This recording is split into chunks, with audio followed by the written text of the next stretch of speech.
देखो एक्सपोनेंट और घात पावर, ठीक है, एक ऐसी चीज है जिसके कुछ रूल्स होते हैं। मैंने इसके पहले भी टॉपिक में पढ़ाया था कि कोई भी वैल्यू है उसके पावर है। जैसे यहाँ पे देखो a अपॉन बी के पावर m और a अपॉन बी के पावर n, ठीक है। अगर जो ये दोनों सेम है, ठीक है, क्या है, ये दोनों सेम है, तो इसके पावर क्या होंगे, आपस में ऐड हो जाएंगे, जुड़ जाएंगे, ठीक है। अगर जो a अपॉन बी और a अपॉन बी दोनों में सेम है, पावर भले ही डिफरेंस है। जैसे अगर जो हम यहाँ पे ऐसे लेते हैं a के पावर m इंटू a के पावर n, ठीक है। देखो इसका जो नीचे वाला हिस्सा है आपको दिख रहा होगा, ये दोनों क्या है, सेम है ना। एक्सपोनेंट हमारे क्या है, सेम है, और पावर्स क्या है, अलग अलग है। तो ये क्या हो जाता था, a के पावर m प्लस n, यही तो होता था।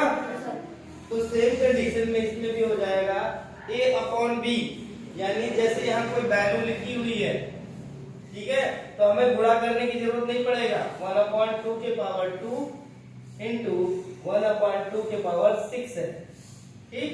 अब हम इसमें लगेंगे गुणा करने, क्या करेंगे, गुणा करने। अब ऐसे किया जाए, इसका सिंपल इजी स्टेप तो क्या होगा, 1 इंटू 2 1/2 मल्टीप्लाई 1/2 मल्टीप्लाई, ऐसे करते जाओगे, नहीं करोगे, करते जाओगे ना। तो ये वाला करना है कि इजी स्टेप में करना है, इसको इजी स्टेप में करना है ना। तो हमारा जो एक्सपोनेंट है 1/2 वो क्या है, दोनों में सेम है, तो 1/2 ऐसे लिख देंगे। अब इस वाले में 1/2 के पावर क्या है, 2, और इस वाले में 1/2 के पावर 6, यानी डायरेक्ट हो जाएगा 1/2 के पावर, ठीक है। ये हमारा सिंपल स्टेप है। अगर जो हमारा ये दोनों सेम रहता है तो पावर को क्या करेंगे, ऐड कर देंगे, भले ही वो डिफरेंस हो, समझ में आया। लेकिन उन दोनों के बीच में क्या होना चाहिए, मल्टीप्लाई, क्या होना चाहिए, मल्टीप्लाई, ठीक। अब आ जाते हैं यहीं पे, तुम्हारा दूसरा है फॉर्मूला a अपॉन बी के power m divide by a upon B के पावर n। पहले मैंने बताया था a के पावर m अपॉन a के पावर n इक्वल टू हो जाता था a के पावर m माइनस, ना। तो इस कंडीशन में क्या होता है, जब हम दो चीजों से भाग दे रहे होते हैं और उसका एक्सपोनेंट हमारा सेम होता है, क्या होता है, सेम होता है, तो उसकी जो घात होती है, पावर होती है, वो ऊपर वाले में से नीचे वाले को क्या करेंगे, माइनस कर देते हैं, ठीक है। देखो a के पावर m था, a के पावर n, तो a के पावर m माइनस n। ऐसे ही मान लो तुम्हारी कोई वैल्यू दी रही हो 1/2 के पावर 6 अपॉन 1/2 के पावर 4, तो हम क्या करेंगे, यहाँ क्या लिखेंगे, 1/2 के पावर 6 माइनस 4, क्योंकि ऊपर 6 से नीचे 4 है, तो ये क्या हो जाएगा, 1/2 के पावर 2। क्लियर है। अब अगला स्टेप आ जाते हैं, तीसरा है, अगर जो कोई एक्सपोनेंट के पावर, मतलब अगर जो इसमें दिया हुआ है जैसे a अपॉन बी के पावर m के होल पावर m, ठीक है, जैसे ऐसे कोई लिखा हो वैल्यू, कोई वैल्यू दी हो a के पावर m, a के पावर m के होल पावर n दिया हो, इसमें बिल्कुल ही कंफ्यूज होने की बात नहीं है। इसका मतलब समझते हो,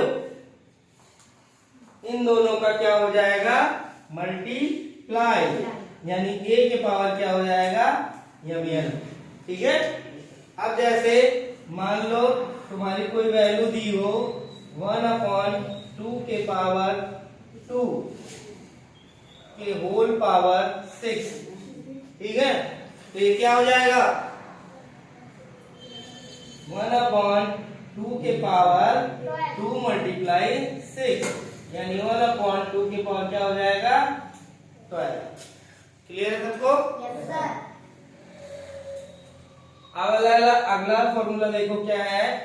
अगर जो हमारा a upon B into C upon D के पावर n है, यानी ऐसे लिखा हुआ है 1/2 इंटू 1/3 के पावर 2 लिखा है। इसका मतलब क्या हो गया? इसका मतलब ये हो गया कि चाहे इन दोनों का स्क्वायर कर लो मल्टीप्लाई करके, चाहे सेपरेटली कर लो। इसको हम कैसे लिख सकते हैं?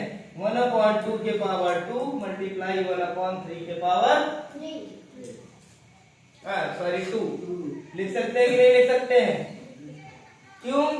क्योंकि इसमें क्या है, हमारा पावर ही सेम है। क्या है? पावर ही सेम है। अभी तक हम क्या पढ़ रहे थे?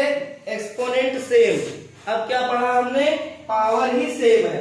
अगर जो पावर ही सेम है तो एज इट इज पावर आ जाएगा। ठीक। अब एक्सपोनेंट भले डिफरेंस है लेकिन पावर सेम है ना, तो पावर हमारा इसके ऊपर सेम पावर आ जाएगा। ठीक है, समझ में आई चीज? अब अगला क्वेश्चन क्या कह रहा है? अगला फॉर्मूला क्या है? a अपॉन बी के power minus n equal to हो जाता है b अपॉन a के पावर n। कैसे हो गया? इसको अगर जो हम देखें तो हम क्या लिख सकते हैं? a अपॉन b के पावर माइनस n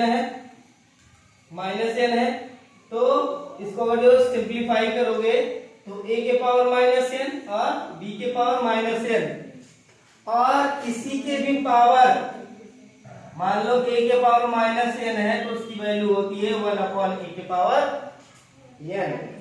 समझ में आई चीज? अब इसको हम क्या लिख सकते हैं? 1/a के पावर n अपॉन 1/b के पावर n। अब जब इसको चेंज करोगे तो ये क्या हो जाएगा मल्टीप्लाई में?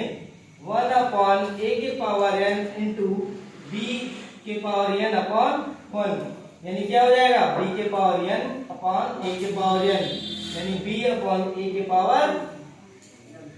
समझ में आया? अब अगर जो ऐसे केसेस में तुम्हारे आते हैं, जैसे मान लो 2/3 के पावर है -2। क्या है? -2। अब सोचोगे -2 का भैया कैसे होगा? ये तो बहुत बड़ी आपदा हो गई कि नहीं? अरे +2 का स्क्वायर करना हो, +2 मतलब स्क्वायर होता है, लेकिन -2 मतलब क्या करोगे? तो तुम हो जाओगे कंफ्यूज। तो भैया कंफ्यूज बिल्कुल मत होना। इसका मतलब क्या होता है?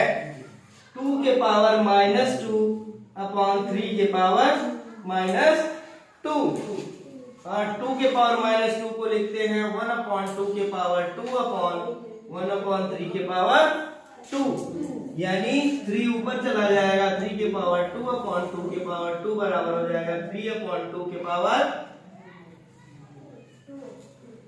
अगर जो तुमको पावर में माइनस आ रहा है और एक्सपोनेंट तुम्हारा फ्रैक्शन में है, तो जस्ट उसका उल्टा कर देना। ठीक है?